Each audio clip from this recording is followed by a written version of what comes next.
Ok, este es el parcial de teoría. El primer punto, bueno, tenemos 3 puntos. El primero nos dice que hay un alambre conductor muy largo y nos dan el campo alrededor de él, que nos dicen que es este valor. Nos piden hallar primero la densidad de corriente y la corriente que atraviesa una superficie. Bueno, lo primero que vamos a hacer es hallar la densidad de corriente. Nos dan H, la intensidad de campo. Así que nosotros por el rotacional sabemos que el rotacional de H es igual a J, así que esto queda fácil.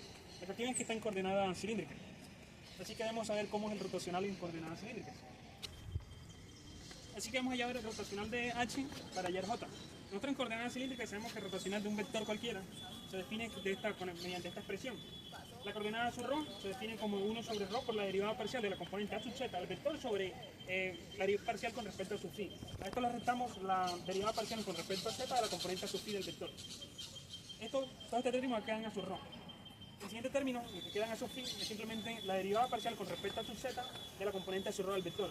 A esto le restamos la derivada parcial con respecto a sub ρ de la componente A sub z del mismo vector. Y por último, el último término es 1 sobre ρ sobre la derivada parcial con respecto a sub ρ de ρ por la componente A sub phi del vector menos la derivada parcial con respecto a sub phi de la componente A sub ρ del vector. Todo esto queda en A sub z.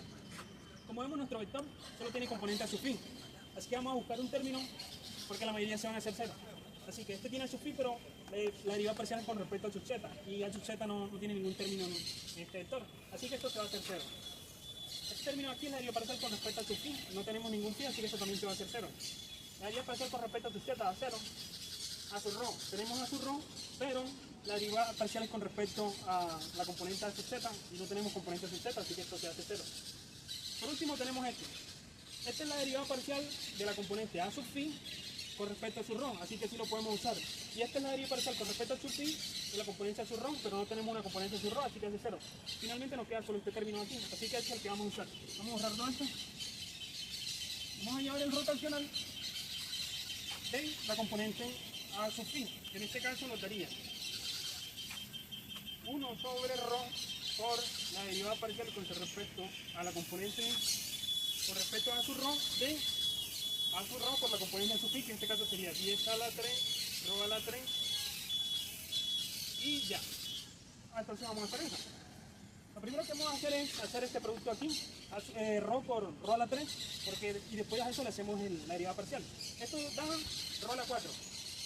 Así que simplemente va a poner ρ a la 4, 10 a la 3. Y a eso le hacemos la derivada parcial. La derivada parcial de esto es simplemente 3 por ρ a la 3. Así que esto queda 1 sobre ρ por 10 a la 3 por ρ a la 3 por 3. Este ρ con este ρ lo dividimos y queda ρ cuadrado.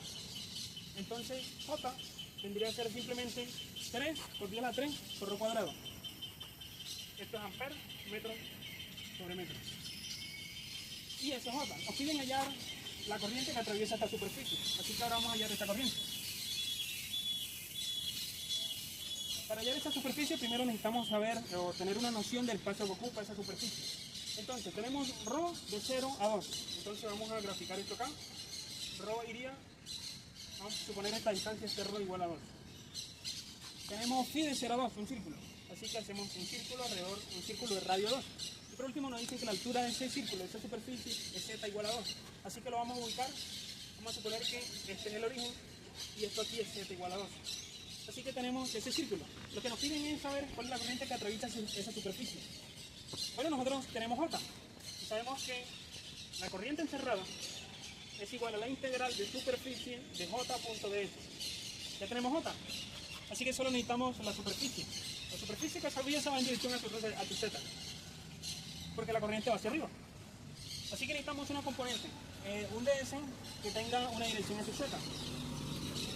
Esta componente, A sub z, va a tener un diferencial de ρ, de phi, en A sub z. Y resulta que el diferencial que viene esto en coordenadas cilíndricas hay que multiplicarlo por ρ. Así que ya tenemos nuestro ds.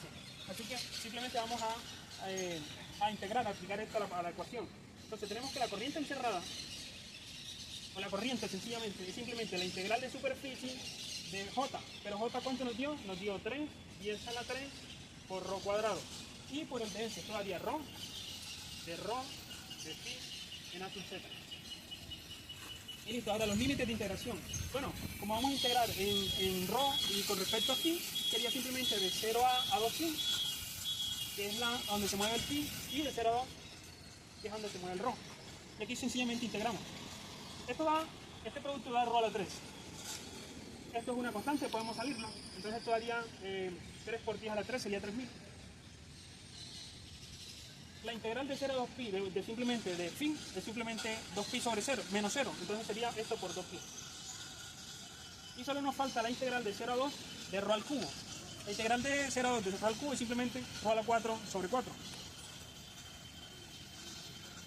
Evaluado entre 0 y 2. Así que, perdón, sí, esto da ρ a la 3, correcto. Listo, al evaluar esto, pues al evaluarlo en 0 va a dar 0. Y esto al evaluarlo da 16, 16 entre 4 a 4. Entonces esto daría 3000 por 2 pi, bueno, esto daría sencillamente 6000 pi por 4. Eso da 16.000 pi. Esto es corriente, esto es amperio. Bueno, 16.000 pi son como 50.000 amperios, más o menos. Y esa es la respuesta de la corriente que atraviesa esa superficie. Y esa es la solución del punto 1. Ahora vamos para el punto 2.